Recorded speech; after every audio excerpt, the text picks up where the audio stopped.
Hi everyone, welcome back to the I Am Unafraid podcast. I'm really excited to be back. I had taken a bit of a break, like a week's break from recording this podcast. So I'm really excited to be back. There's been quite a number of things that have happened in that span of time.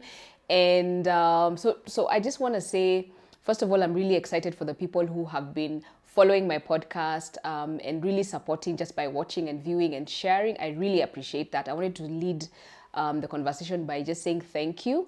And then secondly, today, I want to talk about, I want to go on a certain tangent. Now, for those who are tuning in for the very first time, the Unafraid podcast is basically conversations, honest and unafraid conversations on life, love, healing, and growth, right? So something happened to me last week. Okay, so it's not like it happened. I've been in a season, and I wrote about it on my Facebook profile this past weekend. I just shared about how the last 6 years for me has been extremely challenging. And I woke up, I remember last week on Wednesday, I woke up and for the first time in a very long time, I felt like a heavy cloud had lifted off of my had just shifted, like there was no longer a heavy cloud. Now the interesting thing is I didn't even know that there was, or in the past that there was a heavy cloud just hovering over my head. But for some reason that Wednesday when I woke up in the morning, that's how I felt. I felt lighter, and that's when it occurred to me that literally because of some experiences that I've been going through for the last 6 years, I had really become how can I say it? I'd really become not really depressed, but I was really walking around with heaviness. And it was so exciting to wake up that morning and just say, oh my God, it's finally behind me. Now, because of the nature of whatever it is, this incident, I can't really talk about it right now because I haven't asked permission from other parties who are involved. So I won't talk about it too much in this episode. But what really hit me was that you can go on in life, like, for me, let me just say it like this. I have been running my life. I have been waking up every morning for the past 6 years, like everybody else, doing what we need to do to get ahead in the day, at work, in our relationships, family, parent, all those things, right? But really, sometimes you can be in that space, but you're really like a zombie. And it occurred to me that's how I've been. Like, I've just been turning up day by day, putting a bright smile on my face so that I don't look like hell has poured over me and things like that. So what really shifted for me this year is, and that's what I want to talk about, is the concept of forgiveness. So this experience that I've been through, this heavy season that I've been through, has really been very tough on me spiritually, emotionally, mentally, psychologically, all those things you can think of. And what I realized at a point was that my heart was heavy, and I was heavy because I was dealing with unforgiveness. Now, like, I needed to get past certain things certain people had done, and though I thought that I had forgiven, I really hadn't, and it had been taking a toll on me, and it had just turned me into a whole different person. So that's what we're going to talk about today, forgiveness. So what happened last week was that I had a deadline to meet, and I needed help. I needed help from certain people, and I sought their help. And it was really hard because it's one of those things that you are not, like, I'm not used to asking for help, right? I don't know if you guys are like me, but I am not used to asking for help. I'm very independent. I tend to do my own thing. But this time I just needed help. I needed to put my pride aside and say, you know what, guys, for me to end this season, I actually cannot do it on my own. I've done it on my own all these 6 years, but right now I need help. I need your help. So I remember approaching close people in my life and explaining to them the situation and saying, you know what, if you're able to help me on this in this particular manner, I'll be able to move on with my life permanently, right? And move into a new season. And let me tell you, it was a really, really hard conversation. But the challenging bit of it was that there was a lot of pushback. Like, you know, the way you're trying to explain to somebody that this is how this thing should be done. But on the other hand, they're like, no, this is not how it should be done. And then on top of that, what happens is they because they are so close to this situation and they know so much detail, they start bringing up issues of the past that are very difficult, that you have already worked on yourself over the years to get over. So they're reminding you, oh yeah, you know, you did this a few years ago, and that's why you're here. Now you're here again. And they start reminding you of where you've come from, ignoring how much work you've done to become a better person today. So you find that sometimes in life, they're just those people who will never let go of who you were 5 years, 10 years ago, even a year ago, even last week, right? They'll expect you to show up in the same way.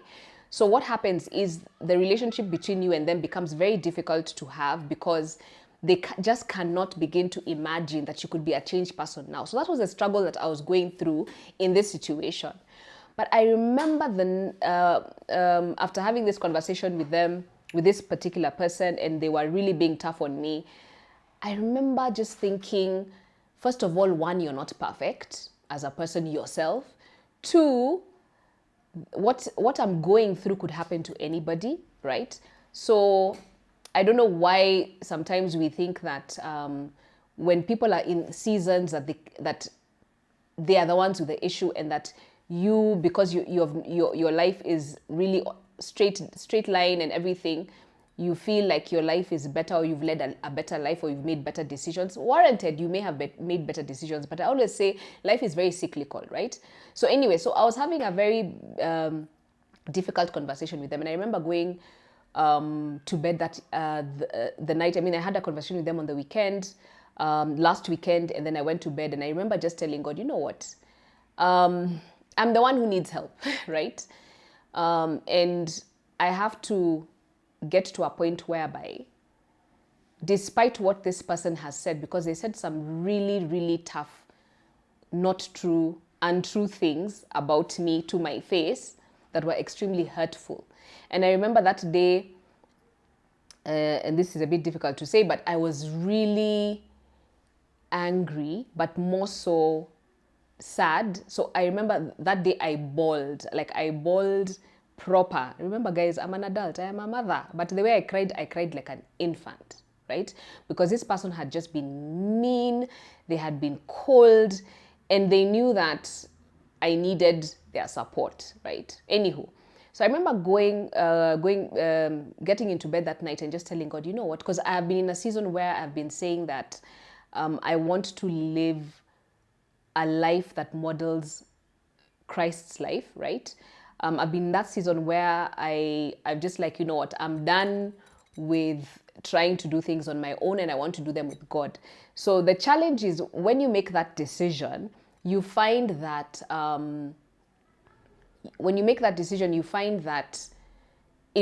God tests you on your decision. So if you say you're going to live a certain way, he brings challenges, or challenges come your way, and you're just like, oh my God, okay, I thought this was going to be easy, but it's not as easy as I thought.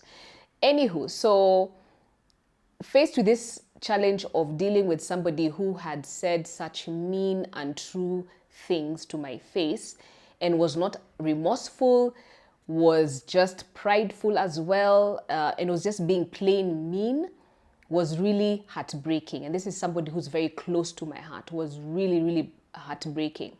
But I remember going to bed and saying, you know what? I will forgive. And here's the reason why. There's a verse in James 5:9. There's a verse in James 5:9 that says, grudge not one against another, brethren, lest ye be condemned.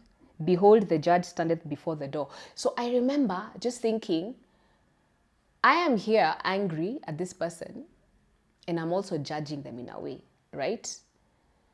Yet, the great judge, who is Christ, God, is standing at the door ready to judge me as well. So who am I to judge, right? So I remember just telling myself, you know what?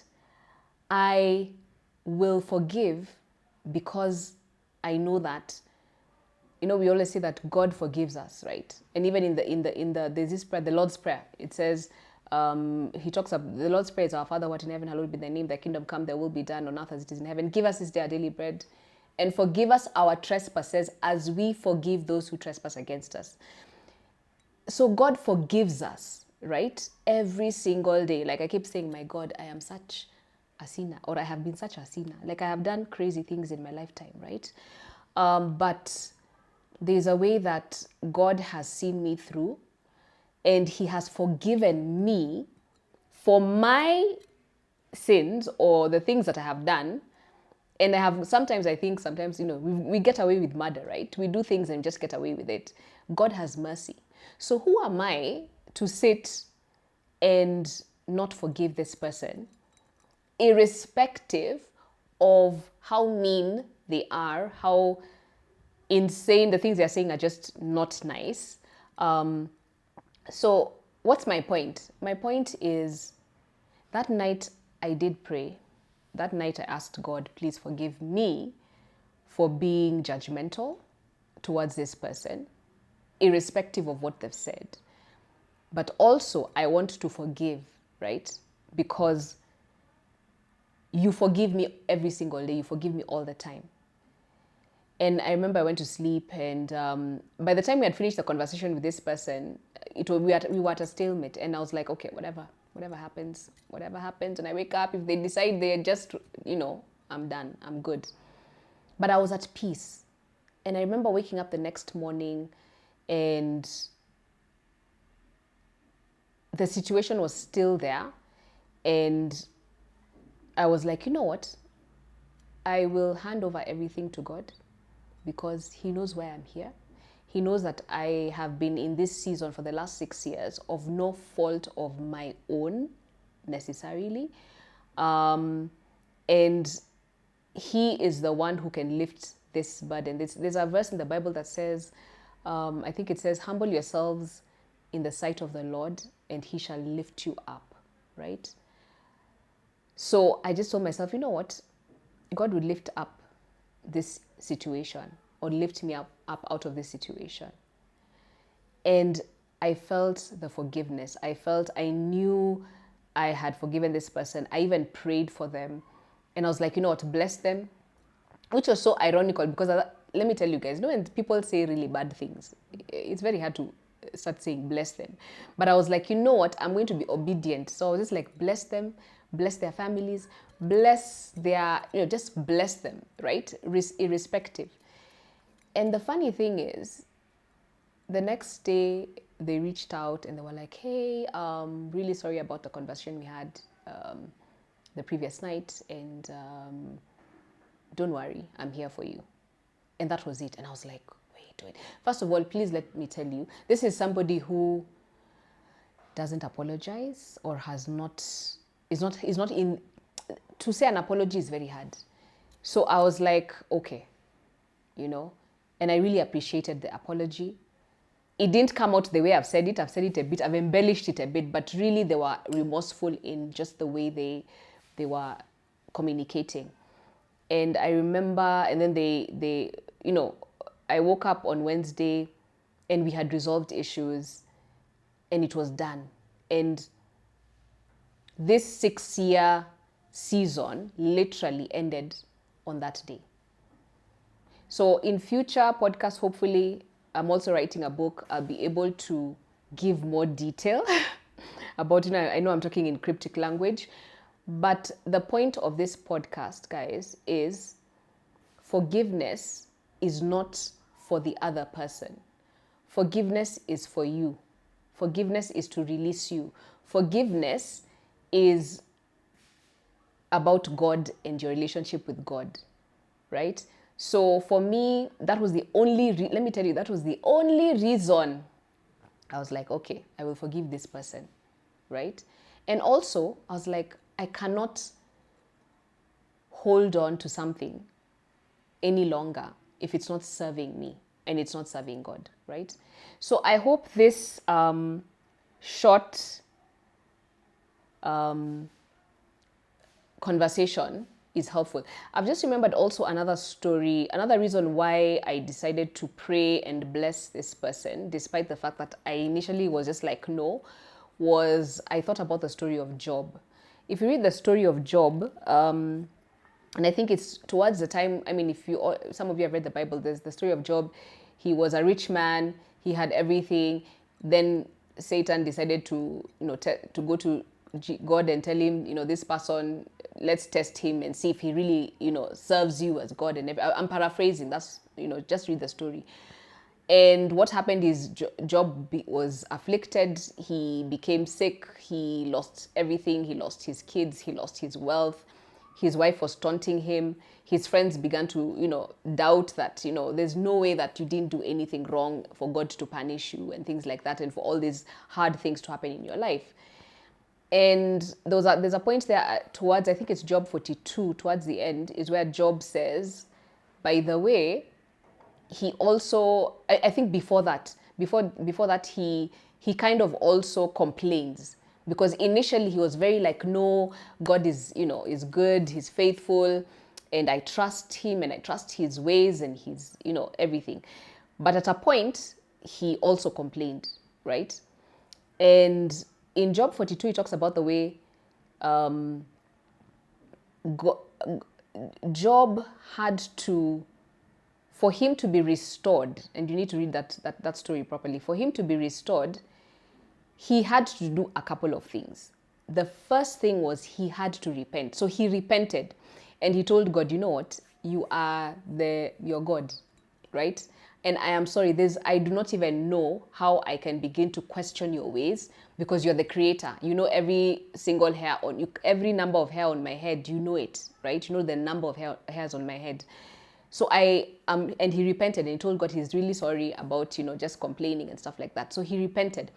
When he repented, right, God told him as well to pray for his friends. So this is my point. To pray for his friends who had also kind of spoken ill and not said the right thing, right? And kind of condemned him, so that they could be forgiven. And then the friends were also instructed to bring a sacrifice to God because of condemning Job falsely, right? But the point is, Job repented, and then he prayed for his friends. And then it says, after he prayed for his friends, at that particular point in time, God then restored him, and not only restored him, but gave him double his possessions. It's recorded that then he had other kids now. He had other kids who replaced the other kids. I think he had 5 kids after that. And his kids had grandchildren and so on. And it is said that he lived, I think, another 120 years. So he saw his kids and his other generations. The point is this: for that to have happened, for the restoration to come, which for me was my drive. I remember that night on Wednesday when I was praying for this person. It was not that I wanted to pray for him. I was like, you know what, God, if you're going to take away this burden that has burdened me for the last 6 years, if you're going to restore me like Job, a double possession, not just restore what I lost or what I've lost the last couple of years, but you're going to double, then I'm going to repent. And I repented and I told God, you know what, I'm really sorry for, just being difficult. And then I prayed for this person and I blessed them. And the next day, literally, this person was coming back and telling me ABCD. And we no longer had an issue. And let me tell you guys again, when I say issue, I'm not talking, it's a big issue. It was a big issue, like really huge. So that's my point for this. And the reason why I'm talking about this now is because it's one of those things that just happened.